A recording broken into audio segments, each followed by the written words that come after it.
Oui, merci Monsieur le Président. C'est vrai qu'il y a très peu de dossiers liés aux mobilités à l'ordre du jour de notre session.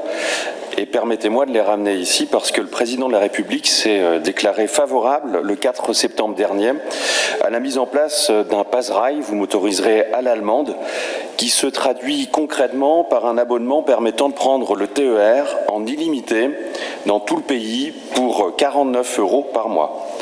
À Saint-Malo, et vous y étiez, les régions émettaient un avis plutôt mitigé face à cette idée lors du congrès de l'Association des régions de France.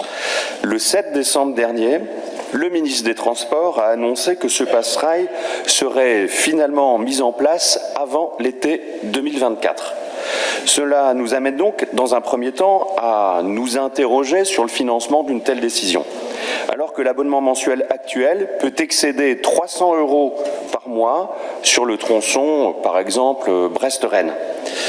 La mise en œuvre du pass-rail risque de déséquilibrer l'économie globale de la délégation de services publics. Alors a-t-on, dès à présent, déjà mesuré l'impact potentiel pour les finances régionales? Par ailleurs, cette mesure vise à provoquer un choc de mobilité auquel nous souscrivons.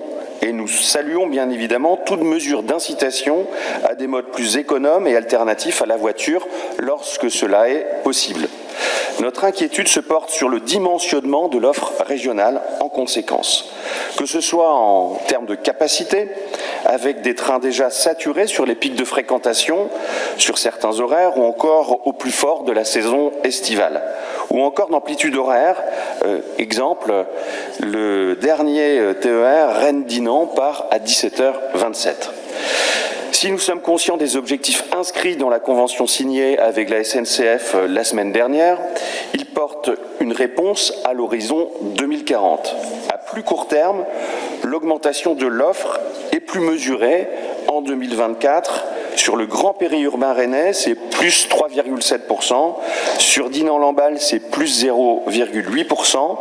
Et sur 2026-27, sur l'axe Rennes-Nantes, plus 1,1%. Monsieur le Président, Monsieur le Premier Vice-président, pouvez-vous nous indiquer l'état d'avancement de la mise en place de ce pass-rail, puisqu'on parle de l'été 2024, ainsi que de ses conséquences pour notre collectivité? Je vous remercie.